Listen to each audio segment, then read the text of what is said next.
Hello everyone. So in this video lecture, we are going to start a new chapter, electrostatic potential and capacitance, right? So first topic is electrostatic potential. So before start this topic, we will discuss introduction of this chapter, right? So first देखो कि electrostatic potential क्या है, means कि what do you mean by potential, right? So in gravitation chapter में भी एक potential था, वहाँ पे potential किसकी वजह से था, एक mass body, और यहाँ पे जो potential है किस वजह से है, एक चार्ज की वजह से, ठीक है? यहाँ पे जो चार्ज है और वो चार्ज क्या हमारा प्रोड्यूस कर रहा है, एक इलेक्ट्रिक फील्ड प्रोड्यूस कर रहा है, तो वहाँ पे उस इलेक्ट्रिक फील्ड में उस चार्ज की वजह से क्या पोटेंशियल होगा, ये यहाँ पे हम करेंगे electrostatic potential. But electrostatic potential का मतलब यहाँ पे जो पोटेंशियल जनरेट होगा किस वजह से, चार्ज एट रेस्ट, ठीक है? पोटेंशियल ड्यू टू, देखो potential due to charge at rest,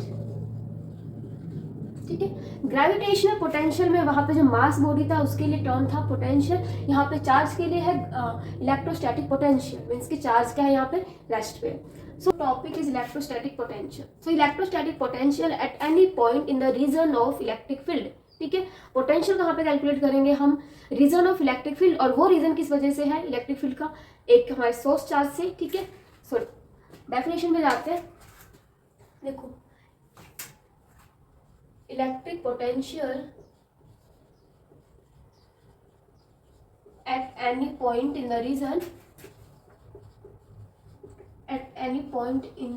of electric field, ठीक है? इलेक्ट्रिक फील्ड के रीजन में क्या हमें कैलकुलेट करना है, इलेक्ट्रोस्टैटिक पोटेंशियल, क्लियर? तो देखो electric potential at any point in the region of electric field is equal to the amount of work done,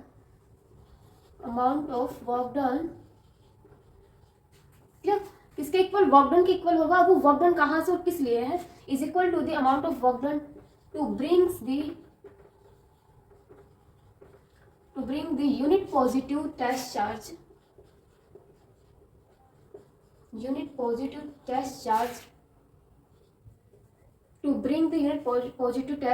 from infinite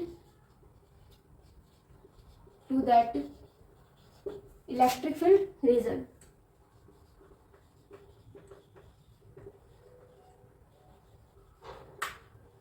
clear? So देखो V किसके इक्वल होगा, वर्क डन के equal, work done upon में यहाँ पे unit positive charge को हम infinite से लेके आ रहे हैं कहाँ पे, उस इलेक्ट्रिक फील्ड वाले रीजन में, ये Q, तो ये होगा हमारा पोटेंशियल, ठीक है? ना ऐसा यूनिट क्या हो जाएगा, work done joule and charge का यूनिट हमारा कूलम, तो कूलम इनवर्स, ये हमारी ऐसा यूनिट हुई, यस ये हमारी ऐसा यूनिट हुई ना। देखो इलेक्ट्रोस्टैटिक पोटेंशियल एक हमारी क्या है, स्केलर क्वांटिटी है, ये क्या हमारी, it is a scalar quantity,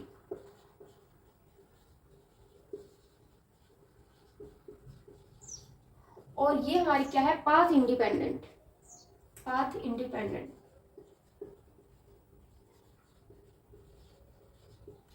it is a state function because electrostatic force क्या है हमारा, conservative force, because electrostatic force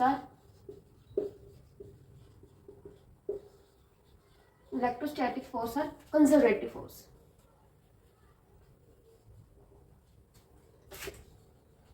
and next point is, जो हम यहाँ पे टेस्ट चार्ज लेंगे, बिल्कुल स्मॉल टेस्ट चार्ज लेंगे, क्लियर? बिकॉज ताकि वो हमारा टेस्ट चार्ज इलेक्ट्रिक फील्ड का रीजन ना क्रिएट कर पाए।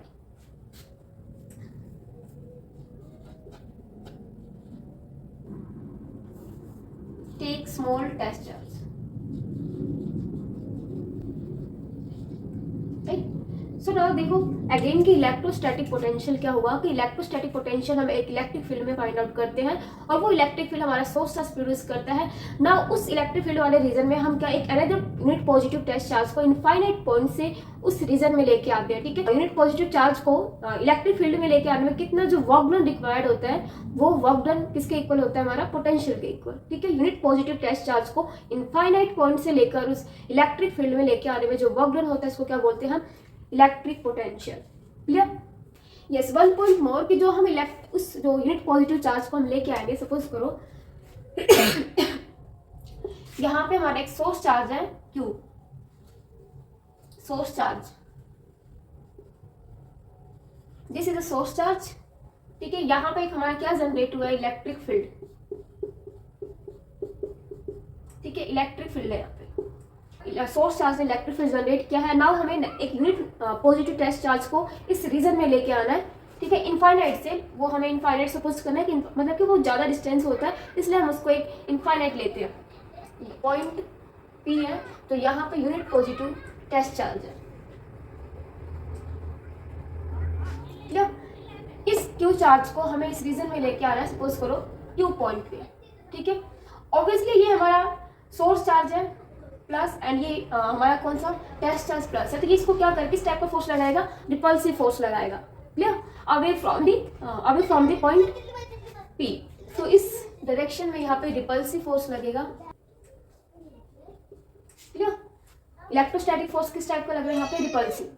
हम यहाँ पे वर्क डन करेंगे, जो कि वर्क डन करने के लिए हमें एक्सटर्नल फोर्स अप्लाई करना पड़ेगा, और वो जो एक्सटर्नल फोर्स हम अप्लाई करेंगे अगेंस्ट द रिपल्सिव फोर्स पे करेंगे, क्लियर, क्योंकि ये इस पॉइंट से Q पॉइंट पे लाने के लिए हमें इस फोर्स को क्या करना पड़ेगा, एनकाउंटर करना पड़ेगा, right.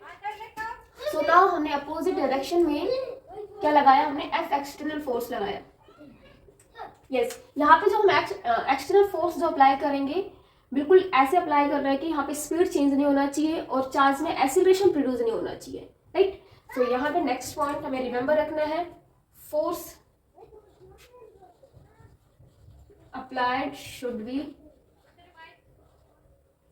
should be enough to encounter the electrostatic repulsive force,